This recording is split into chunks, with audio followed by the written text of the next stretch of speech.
Bharat versus India की बहस में बीजेपी और विपक्षी दल आमने सामने हैं। G20 समिट के दौरान राष्ट्रपति की ओर से भेजे गए कथित निमंत्रण पत्र को आधार बनाकर विपक्ष केंद्र सरकार पर हमलावर है कि वो इंडिया शब्द का इस्तेमाल बंद करना चाहती है।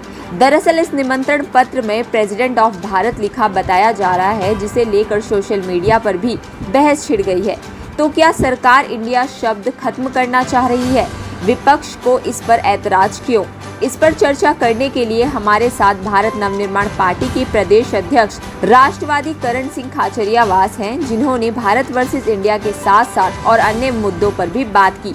देखिए इन्होंने क्या कुछ कहा इस वीडियो में। सर, ये जो इंडिया और भारत का नाम को लेके बहुत विवाद चल रहा है, इस पर आप क्या कहना चाहेंगे?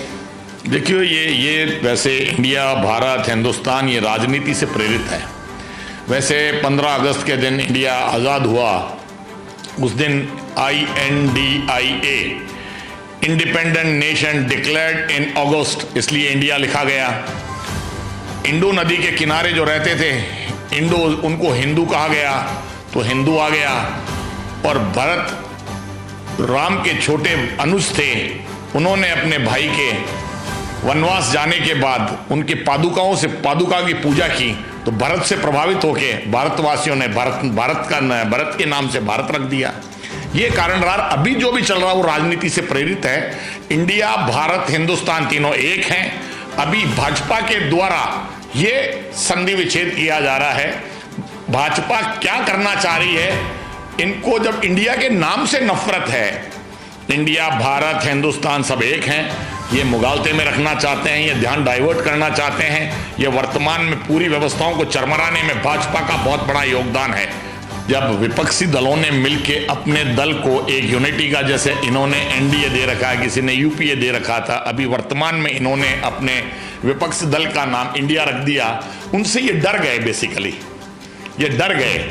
इनको ये इंडिया नाम से भी चिढ़ हो गई, तो इनको आगे आने वाले कल में भारत और हिंदुस्तान से भी चिढ़ है। इनको सिर्फ अपने स्वयं के निर्माण की चेष्टा करनी है। ये अपने परिवार को बनाने आए हैं। आप बात मान के चलिएगा, अमित शाह का बेटा जिसको एक किसी प्रकार की नॉलेज नहीं है, और हिंदुस्तान की पब्लिक उसे BCCI का सेक्रेटरी पसंद कर रही है। आप उसका फेस देखिए, आप कहाँ ले जाके इस पब्लिक ने देश को खड़ा किया है। करण सिंह जी, आप एक राजनीतिक पार्टी से बिलोंग करते हैं। भैरव सिंह शेखावत आपके बड़े पापा यानी कि आप उनके भतीजे हैं। प्रताप सिंह खाचरियावास जो कि आपके छोटे भाई। पहले आप बिजनेसमैन थे, समाज सेवी थे, और आज अब आप राजनीतिक में आए, तो आपको तो बड़ी बड़ी राजनीतिक पार्टी बीजेपी, कांग्रेस जैसी बड़ी बड़ी राष्ट्रीय पार्टी आपको बड़ा पद दे सकती थी, फिर भी आपने भारत नवनिर्माण पार्टी क्यों सेलेक्ट की? भाई, शेखावत एक अजात शत्रु रहे हैं। शेखावत ने राजस्थान में बहुत कुछ दिया है। शेखावत एक राग द्वेष वाले नेता नहीं थे। जो वर्तमान का राजनीतिक परिदृश्य है, अतीत के राजनीतिक नेताओं को देखेंगे तो शेखावत एक बहुत उच्च श्रेणी के नेता थे। अगर आज आकलन करते हैं तो शेखावत जैसे लोग अब नहीं होंगे। आई हूँ खाचरियावास के चुनाव में, मैं खाचरियावास की मदद करता रहा हूँ। मदद नहीं है, ये मेरा फर्ज है। मैं मदद किसी की भी नहीं कर सकता, मैं मेरा फर्ज निभाता हूँ। राजनीतिक महत्वाकांक्षा हर इंसान में होती है। मेरे स्वयं में महत्वाकांक्षा इसलिए नहीं थी कि मैंने सोचा मेरा भाई जब राजनीतिक में है और जनता की सेवा के लिए उतरा है, खुद के स्वयं के निर्माण के लिए नहीं उतरा है, तो वो काफ़ी अकेला पड़ता नज़र आ रहा है मुझे। क्यों, अब देश में तो जनता बढ़ती जा रही है। राजस्थान कोई छोटा प्रदेश नहीं है। वर्तमान में दलित, महिला, युवा, गरीब, हर जगह राग द्वेष बहुत ज़्यादा है। शिक्षा का स्तर गिरता जा रहा है, हर चीज़ का प्राइवेटाइजेशन होता जा रहा है। उन सब चीज़ों का नुकसान पब्लिक को होगा। गाँवों से गरीब पलायन कर रहा है, किसान पलायन कर रहा है। गांव में पानी रहा नहीं है, फ्लोराइड की बीमारी आ रही है, एम्प्लॉयमेंट गांव में नहीं रहा, पानी नहीं रहने के कारण खेती नहीं हो रही है।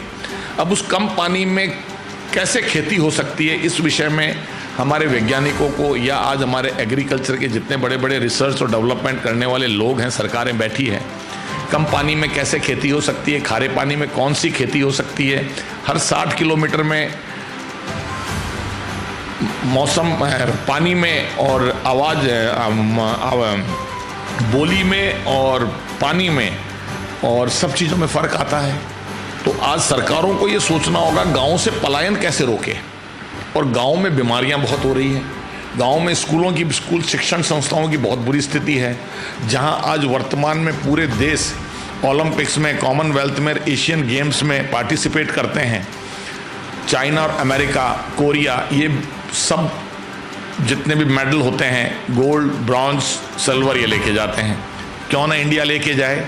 क्योंकि इंडिया में नेताओं ने एक दूसरे पे आरोप प्रत्यारोपों के अलावा कभी कुछ नहीं किया।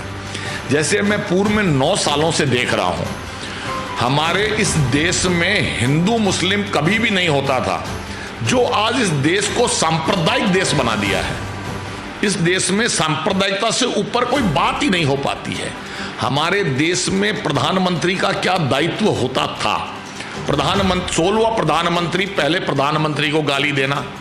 सेकंड, वो कह रहे हैं कि 2014 में ही हम देश आज़ाद हुए हैं। जो देश की आज़ादी के बाद से इस देश में इन नेताओं ने, राजनीतिक परिदृश्य ने इस देश को बहुत कुछ दिया है।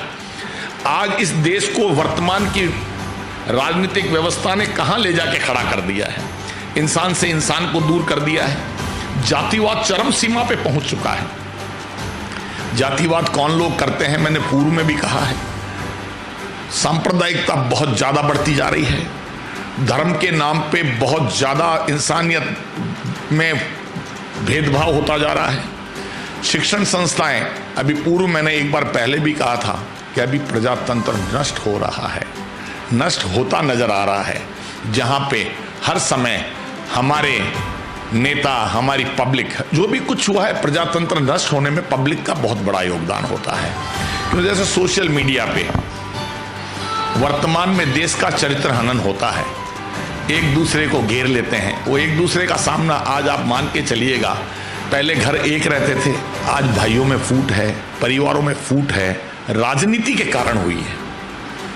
जातिवाद, धर्मनिरपेक्षता, साम्यवाद, समाजवाद, राष्ट्रवाद, ये कहाँ ले जाके खड़ा कर दिया है? मुझे तो हर जगह छद्म नजर आ रहा है, सब झूठ नजर आ रही है। अभी वर्तमान में शिक्षण व्यवस्थाएं कहाँ है, हेल्थ कहाँ है, हेल्थ कहाँ खड़ी है?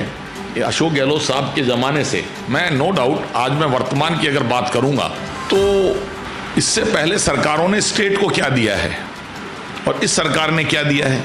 अभी वर्तमान में तो नेता हो या एडमिनिस्ट्रेशन हो या पुलिस हो या प्रशासन हो या कोई भी हो, अभी स्वयं का निर्माण करने आए हैं। जब वो लोग स्वयं का निर्माण करेंगे तो लोगों में विश्वास खत्म हो जाएगा, अविश्वास बढ़ेगा।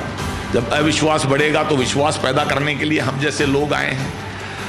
जब लोगों में खुद का ही निर्माण करेंगे तो अन्याय बढ़ेगा, जब अन्याय बढ़ेगा तो न्याय करने के लिए हम जैसे लोग आए हैं।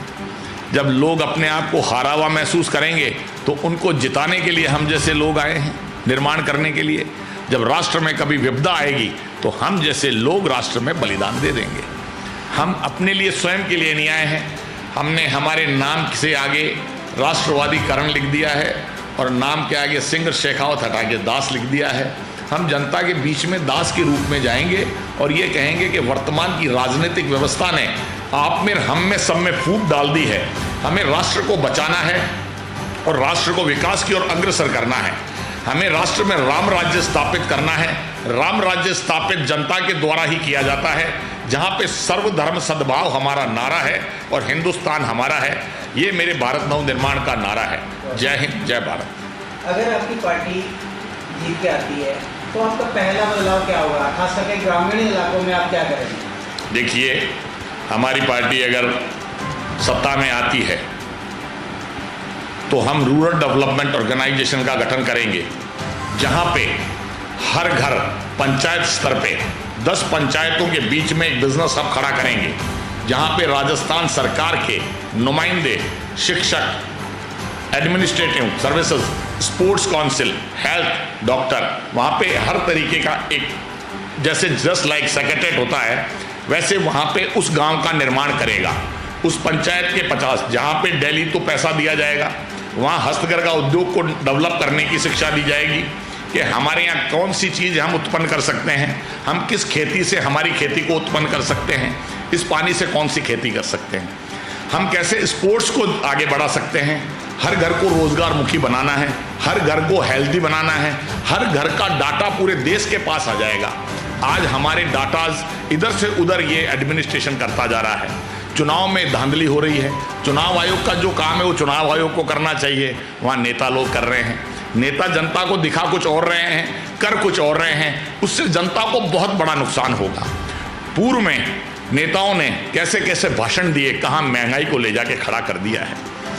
आज मैं एक अभी इंटरव्यू देख रहा था, कोई कहता है मैं 500 रुपये का आटा ले लूँगा, मैं 100 रुपये का। अरे रोटी कपड़ा और मकान की लड़ाई, ये देश को बचा लो।